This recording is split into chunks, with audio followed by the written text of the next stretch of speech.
Mesdames, Messieurs, bonsoir et bienvenue à votre émission Territoire et Aménagement. Le numéro de ce soir est essentiellement consacré à l'ambiance qui a prévalu à la réception définitive de la centrale hydroélectrique de Liwesso. Inaugurée le 29 mai 2017 par le président de la République Denis Sassou Nguesso, la centrale hydroélectrique de Liwesso alimente sans discontinu les villes de Wesso et de Mokeko. Délai d'observation échu, l'ouvrage a été finalement définitivement réceptionné, comme je l'ai dit, du 17 au 18 juin 2018. Pour vous, ce soir, nous recevons monsieur le coordonnateur de ce projet, monsieur Léon Ibouvi. Monsieur Léon Ibouvi, bonsoir monsieur. Bonsoir madame Michel. Nous venons de rappeler tout à l'heure que la centrale hydroélectrique de Liwesso a été inaugurée par le chef de l'État lui-même. Pouvez-vous nous expliquer le procédé qui part de la construction à l'inauguration et enfin la réception définitive de l'ouvrage, bien sûr? Merci madame Michel. La construction d'un ouvrage aussi gigantesque et facile tel que le barrage de Liwesso consacre différentes étapes. Premièrement, l'étude d'avant-projet sommaire. Deuxièmement, l'étude d'avant-projet détaillé. Troisièmement, les études d'exécution. Quatrièmement, les travaux. Et cinquièmement, la réception provisoire. Et elle termine par la réception définitive. Voilà les différentes étapes de développement de ce projet. Le président de la République a posé la première pierre le 12 mai 2012, ce qui a conduit à l'exécution des études d'avant-projet détaillé et d'exécution et au déroulement des travaux pendant 4 ans. À la suite de ces travaux, les travaux de génie civil, d'installation des équipements hydromécaniques et électriques et mécaniques ont été installés. Et ce qui a conduit à ce que le 29 mai, le président de la République vienne à la participation de la production du premier kilowattheure pour alimenter les villes de Wesso et Liwesso et finalement procéder à l'inauguration de cet ouvrage si important pour le pays. Voilà l'étape nécessaire à cette étape-là il y a 1 an. Mais le processus est ce qu'après l'inauguration, il y a le fonctionnement régulier selon le cahier d'administration des clauses techniques, le contrat qui est réuni. Il y a une période de garantie de 12 mois pour tester le fonctionnement régulier des machines sans discontinu, sans panne réelle. Et c'est pour ça qu'on fait la réception définitive pour dire que les équipements se comportent bien et ils ont été bien choisis et faits selon les règles de l'art. Et cette-ci, elle est sanctionnée par la Commission nationale de réception des ouvrages finis. Justement, parlons un peu de cette commission, comment est-elle composée? La Commission nationale de réception des ouvrages finis est la Commission nationale, comme intitulée de son nom. Elle regroupe l'ensemble des administrations publiques de l'État congolais qui, chacun dans son domaine, se consacre à une spécificité de l'ouvrage. Parce que la construction d'un ouvrage appelle beaucoup de formation et beaucoup de savoir-faire. Dedans, dans cette commission, vous avez premièrement l'inspection générale d'État. Donc, qui voit qu'est-ce qui était prévu dans le cahier de charge et qu'est-ce que nous avons exécuté au plan financier, au plan technique. Ensuite, vous avez le ministère de l'économie, de l'industrie et du portefeuille public. Et vous avez le ministère des Finances et du Budget qui a financé cette opération pour voir si l'argent qu'il a emprunté s'est allé dans le bon endroit. Ensuite, vous avez le ministère de l'équipement et de l'entretien routier parce que nous avons fait une route. Il y a des travaux de génie civil, donc ils doivent apprécier. Ensuite, vous avez le ministère de l'énergie et de l'hydraulique qui est le ministère bénéficiaire parce que c'est lui, son métier, c'est s'occuper des problèmes hydroélectriques et des problèmes hydromécaniques et des équipements électriques. Enfin, vous avez la Société nationale d'électricité qui est gestionnaire et maintenancier des ouvrages construits par l'État. Donc tous ces différents corps se retrouvent, envoient leurs meilleurs spécialistes coordonnés par la délégation générale des grands travaux qui peut être représentée par le ministre ou sans conseiller. Et c'est cette équipe-là qui travaille pendant au moins 2 à 3 jours pour vérifier, selon les règles de l'art, selon le cahier de charge et selon les normes CEI, les normes internationales, les requises d'électromécanique, que l'ouvrage a été construit dans les conditions requises et répond à l'art. Merci bien, M. Bovi. Nous repartons à l'USO pour suivre votre réaction lors donc de la réception définitive de l'ouvrage. Nous sommes heureux de cette cérémonie qui vient de se passer très cordialement. Depuis 2012, le président de la République a posé la première pierre et l'année dernière, en 2017, il a inauguré le barrage. Ça fait depuis juin 2016 que le barrage fonctionne et la réception provisoire a eu lieu le 27 mai 2017. Nous sommes aujourd'hui le 18 juin 2018. Nous sommes heureux que les travaux se sont bien terminés et que le barrage se comporte bien. On voulait féliciter l'entreprise SMEC Ngezouba pour avoir réalisé ces grands travaux au Congo et permettre à la population de Ouessou de gagner de l'électricité. La commission des ouvrages finis, ici, qui représente le gouvernement congolais, a constaté que les équipements se comportent bien et les travaux ont été réalisés selon les règles de l'art. Nous voulons donc vous féliciter pour ce travail réalisé dans notre pays.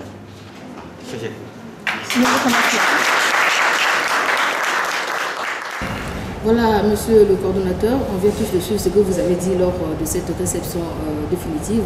Peut-être un petit commentaire, il y a eu des termes techniques, peut-être un petit commentaire.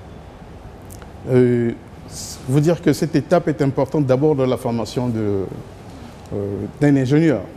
C'est une équipe des grands travaux qui a travaillé nuit et jour avec l'entrepreneur et l'ingénieur conseil. Nous avons été là pour assister et conduire ce projet pour le compte du Congo. Et il fallait voir toutes les exigences techniques et les réhabiliter. Pendant que nous avons travaillé, l'ouvrage a été mis en service et après nous avions l'obligation, après la réception provisoire, de suivre que chaque équipement, chaque bruit répond aux normes et il fallait que les quelques réserves qui étaient issues de la Commission nationale de réception des ouvrages physiques et édictées lors de la réception provisoire, ça levait. Donc au fur et à mesure, c'est comme votre véhicule, vous devez vidanger, vous devez l'entretenir de temps en temps quand vous l'avez acheté. Et donc c'est cette procédure de 12 mois durant que nous allons veiller à chaque pas à vérifier, à former les gens, les jeunes gens, et vérifier leur capacité de s'adapter à prendre en charge ces équipements. Donc la SNE vous envoie le courant à la maison, et ça c'est les petits disjoncteurs que nous avons. Ça c'est la basse tension. Donc, tout ce qui est éclairage, tout ce qui est tout, ça se passe ici. Là-bas vous avez la moindre tension, et ici vous avez la basse tension. Là vous avez les transformateurs secs. Ce pas les transformateurs armés, c'est les transformateurs secs.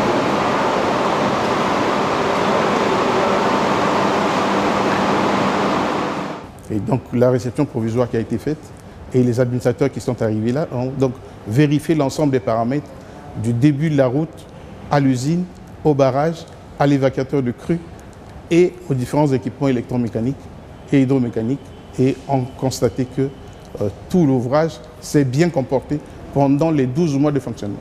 Je tiens à rappeler que 12 mois, c'est les 12 mois de garantie, mais l'ouvrage a été mis en service en juin 2016. Donc ça veut dire que ça fonctionne depuis 2 ans. Et l'alimentation de la ville de Ouessou est pérenne, il n'y a pas eu d'entorse et il n'y a pas de contrefaçons qui se sont révélées. Et c'est pour ça que ça a été prononcé la réception définitive. L'entrepreneur peut maintenant partir et laisser l'ouvrage à la partie congolaise. C'est cette étape. À présent, je vous propose de suivre M. Francis Ekassa Nzassa, conseiller aux grands travaux. Il avait représenté le ministre Jean-Jacques Bouya en péché. Suivons donc M. Francis Ekassa Nzassa. Au nom du ministre de l'Aménagement, de l'Équipement du territoire des grands travaux, je prends acte de cette cérémonie de réception définitive des travaux de construction de la centrale hydroélectrique de l'Iweso. Et c'est aussi l'occasion de prendre acte du transfert, parce que cela est consacré dans le procès verbal, du transfert des ouvrages au ministère de l'Énergie et de l'Hydraulique. J'en ai terminé. Je reviens à vous, monsieur le coordinateur, Léon Ibovi.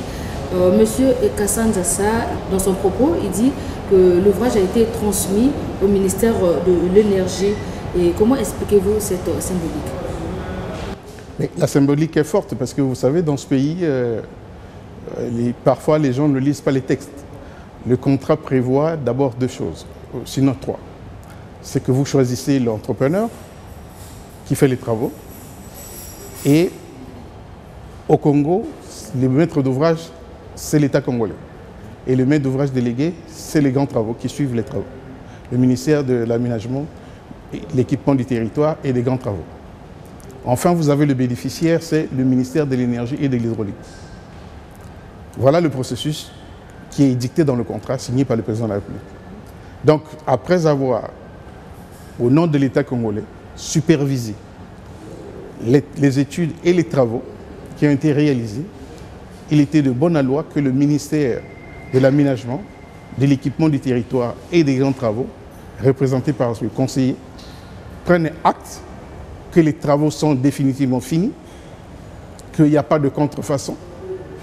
Ça a été prononcé par la Commission nationale avec tous les différents corps de l'État qui sont les meilleurs spécialistes dans le domaine qui ont approuvé.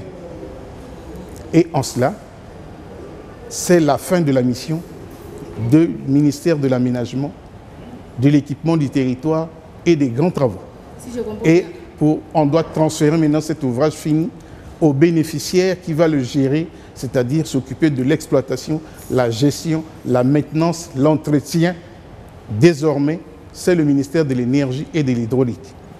Ça, c'est justement pour faire comprendre aux téléspectateurs qu'après la réception définitive, le ministère des grands travaux, la gestion, le service après-vente, la maintenance, ça ne fait plus partie du ministère des grands travaux. Ça relève maintenant de la compétence du ministère bénéficiaire, c'est ça? Ce ne sont pas des attributions du ministère de l'Aménagement, de l'équipement du territoire et des grands travaux. Son rôle, c'est de jouer le rôle de maître d'ouvrage délégué au compte de l'État pour le suivi de la construction des équipements. Et ensuite, c'est pour vérifier que ces équipements ont été bien faits selon les règles de l'art. Il y a une commission nationale de tous les experts des différents ministères qui ont sanctionné un procès verbal. Et à l'issue de ça, le ministère a remis officiellement au ministère de l'Énergie et de l'Hydraulique qui désormais est responsable de cet ouvrage et doit le gérer, l'exploiter et le maintenir. S'il n'y a pas de courant dans la ville quelque part, c'est le ministère de l'Énergie et de l'Hydraulique qui doit répondre avec la ASN. Voilà, parce que souvent ça prête à confusion. Oui, non. À présent, nous repartons une fois de plus à l'USO pour suivre la lecture du procès verbal de la réception définitive de l'ouvrage. Dans le cadre du marché numéro 2012-06 PRAO DGGT du 10 avril 2012, signé entre l'État congolais et l'entreprise China Gejuba Group Company Limited International, il a été réalisé les travaux de construction de l'aménagement hydroélectrique de l'Iweso dans le département de la Sanga pour l'alimentation en électricité des villes de Wesso et de Mopé.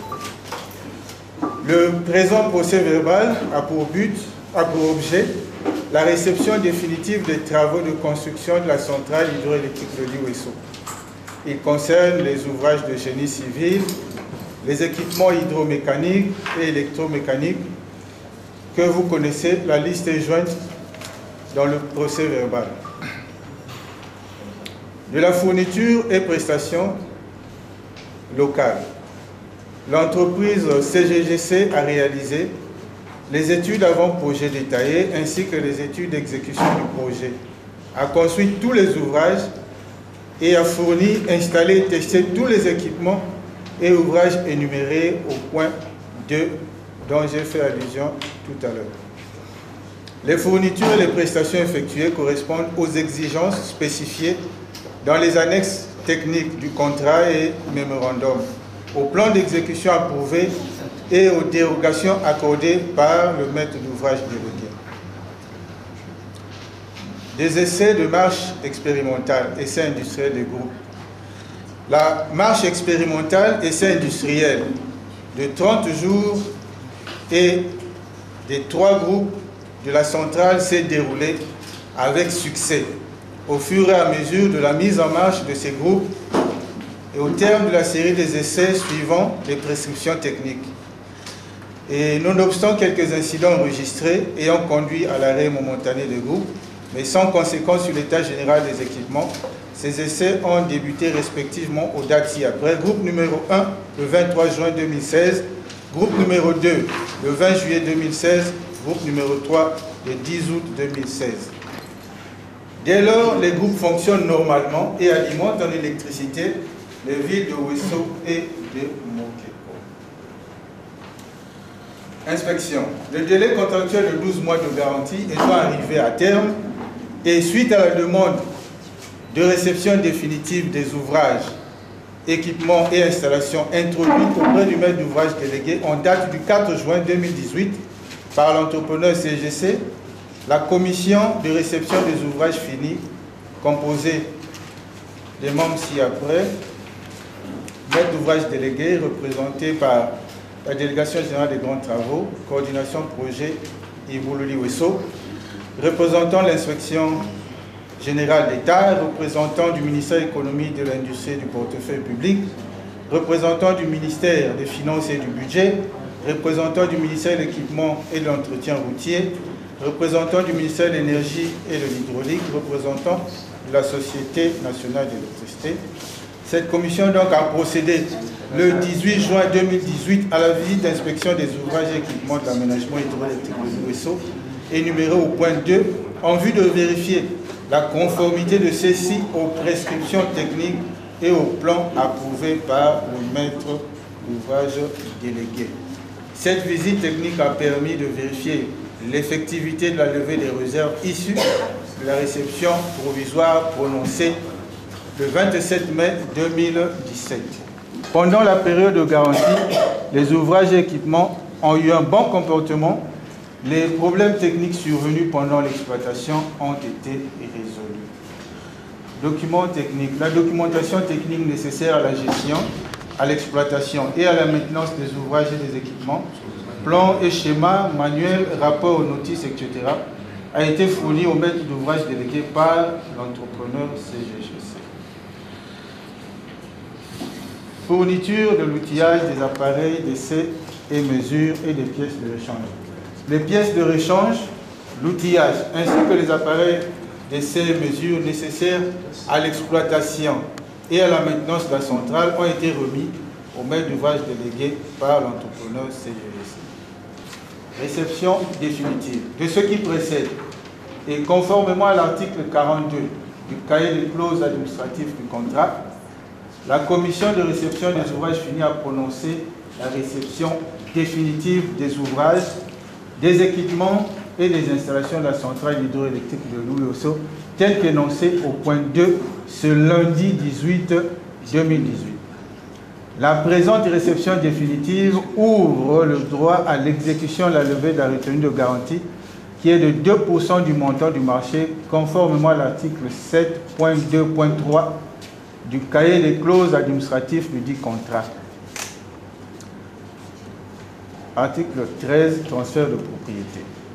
La réception définitive qui intervient après l'expiration de la période de garantie de 12 mois consacre de droit le transfert des ouvrages et équipements de la centrale hydroélectrique de l'Ouesso au ministère de l'énergie et de l'hydraulique qui en est le bénéficiaire pour en assurer la gestion et l'exploitation à travers la Société nationale d'électricité SNE.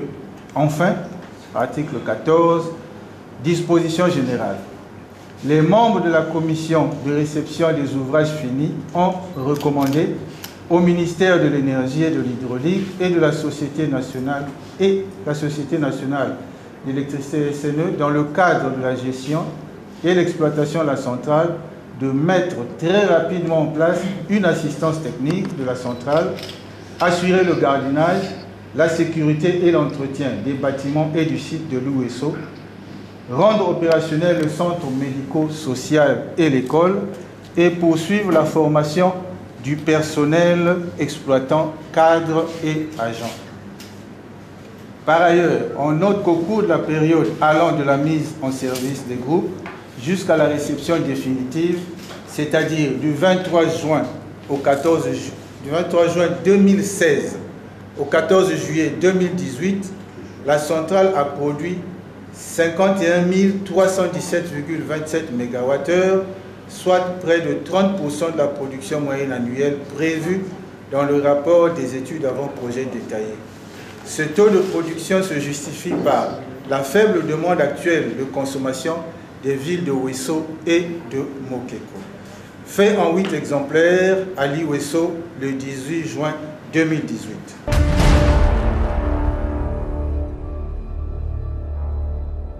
Monsieur Le Cordeau, on nous dit que la puissance installée de cette centrale est de 19,2 MW, alors que la puissance utilisée par les villes de Ouesso et de Mokoko n'est que de 5 MW. Quelles sont les dispositions prises justement pour acheminer cette énergie vers les consommateurs dans tous les départements de la centrale? D'accord. Mais ce n'est pas une fatalité pour nous les spécialistes. Je dois vous rappeler que le barrage de Mukukulu, où j'ai exploité, quand nous avions découvert le barrage de Mukukulu, c'était produit 78 MW. Mais la Bouenza, à l'époque, au commencement en 78, à la mise en service, ne consommait que 1 MW, sinon moins. Et aujourd'hui, tout le barrage de Mukukulu est consommé à Pointe-Noire au Congo. Donc, ce n'est pas une fatalité. C'est un processus. C'est un processus. Les études de l'Iwesso, faites par les Suisses, avaient montré qu'on pouvait produire 13 MW. Donc, il est très intéressant de dire que les études amendées par les grands travaux ont permis de découvrir que ce site-là pouvait produire plus. Nous sommes allés jusqu'à 19 MW. Donc, ceci pour tenir compte de la prévision de la demande dans 10 ans, 15 ans. Effectivement, à la mise en service, nous constatons que les groupes sur les 19 MW, la ville de Ouesso ne consomme que 3 à 5 MW. C'est lorsqu'il y a les autorités politiques, l'éclairage public, qu'on arrive à 4 MW. Donc, ce n'est même pas la puissance d'un groupe, mais cela n'est que le début. Il s'agit d'abord, premièrement, de rationaliser l'électricité avec la pose des compteurs. Les gens commencent à comprendre que l'électricité n'est pas gaspillée. Deuxième élément, c'est que vous connaissez que l'État, le gouvernement a prévu une zone économique spéciale à Ouesso, sinon dans la Sangha. Donc c'est une prévision en fonction de l'alimentation de la zone économique spéciale qui est encore en étude, et lorsqu'elle va se mettre en place, la centrale va débiter l'ensemble de sa puissance dans cette région si riche pour notre pays. Et je dois vous dire qu'en ce moment aussi, ils tapent à la porte les forestiers de Gombe et de Pokola. Leur puissance, leur demande à peu près aussi autour de 8 à 6 MW. Donc la construction d'une ligne 30 kV permettra de reprendre ces clients le plus rapidement possible. On suppose que l'État et le ministère de l'Énergie prendront les dispositions nécessaires pour raccorder ces clients qui sont déjà à la porte, et sinon d'autres dans le cadre de la zone économique spéciale qui va être entreprise par l'État. Monsieur Ibovi, vous êtes habilité à coordonner souvent les projets genre Imbulu, genre l'Iwesso, les projets dans le domaine hydroélectrique. Que pensez-vous du boulevard énergétique tant prôné par le président de la République dans notre pays?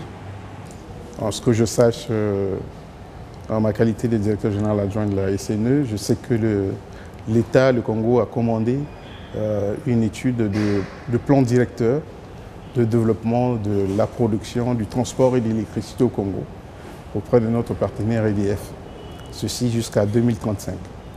Et donc aujourd'hui, ce qui se réalise, ce sont des projets qui ont été mûris et ont été donnés aux banques pour permettre de les financer. Et je crois que le Congo a déjà fait suffisamment. Tenez. En 1952, le premier barrage, c'est 15 MW, c'est le Djoué. Ça, c'est le barrage avant l'indépendance. Après l'indépendance, on a construit le barrage de Mukukulu, 78 MW, pour l'alimentation de la vallée du Niari, Bouenza Niari. Et aujourd'hui, elle alimente l'ensemble du Congo. Ensuite, en 2010, on a fait le barrage d'Imbulu avec 120 MW. Ce barrage était à l'époque prévu pour être construit dans les années 82, mais il a été construit et réalisé et ouvert au public en 2010. C'est important pour le pays. Enfin, on a réalisé le barrage de la centrale électrique de Njeno,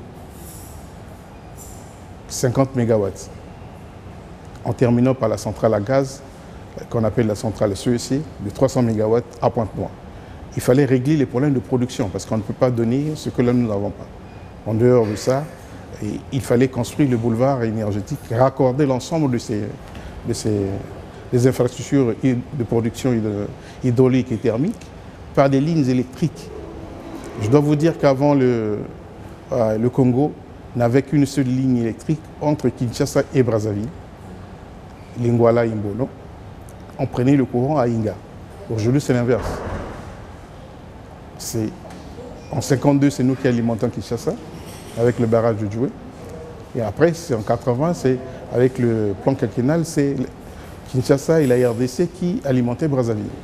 Ensuite, avec le plan quinquennal, on a pu faire la ligne entre Brazzaville et Pointe-Noire, avec différents postes de transformation. Ce qui a permis de constituer à peu près 500 km de lignes.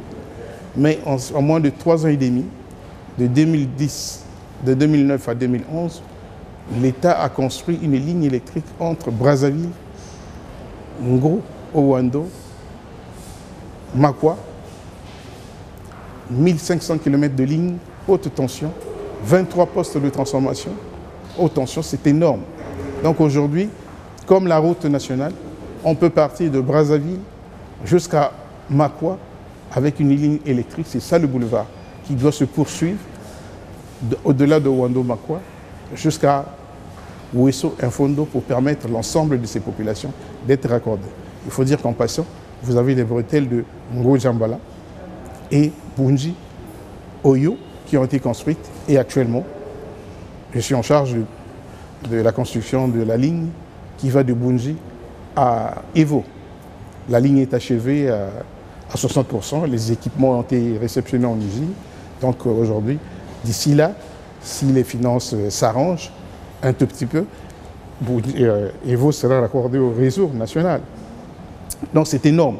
Il ne va nous rester qu'un Fondo, puisque Sibiti a été raccordé déjà à partir de Mokokolo. Donc l'ensemble des chefs-lieux des districts du pays sont maillés au boulevard, au réseau électrique. Et ceci ne va pas s'arrêter là. Dans le plan de développement, l'État prévoit aujourd'hui, avec la Banque mondiale, l'étude de barrage de Sunda, si vous le savez.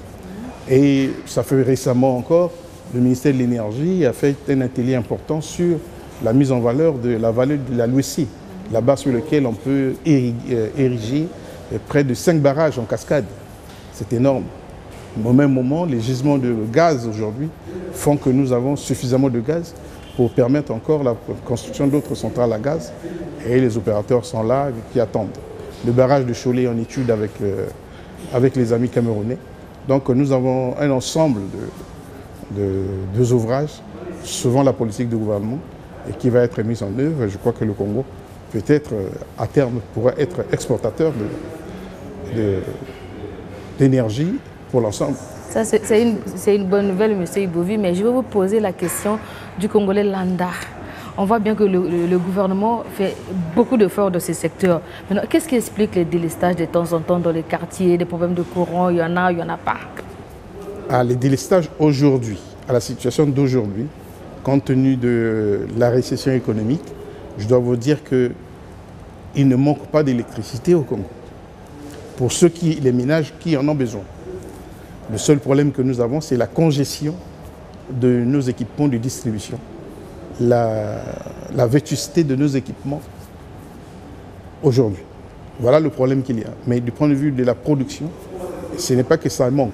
Les délestages sont dus à la surcharge de nos équipements, c'est-à-dire qu'il faut densifier, réhabiliter, moderniser, augmenter le nombre de postes de distribution, faire l'assainissement dans les réseaux moyenne tension et basse tension, réviser et réhabiliter les postes de transformation. Parce qu'un transformateur, sa vie, c'est 25 ans. Il faut qu'il soit révisé. Après 25 ans, il faut ou le changer ou le rénover. Voilà ce que nous avons comme problème. Il faut moderniser et réviser nos centrales hydroélectriques, notamment Mukokolo et Imbulu, parce que c'est l'attente de leur révision. Pour Mukokolo, ça fait 10 ans qu'on n'a pas fait la révision, et pour Imbulu, ça fait 5 ans. Donc, normalement, il faut le faire. Mais jusque-là, nous maintenons en exploitation, parce que la SNE fait quelques efforts pour les maintenir jusqu'aujourd'hui. Nous attendons les financements. Ensuite, troisième élément, il faut construire des nouvelles lignes, parce qu'aujourd'hui, avec la diversification économique, il faut s'attendre que l'appel de charge va être très important, notamment les miniers. Les miniers demandent suffisamment de courant.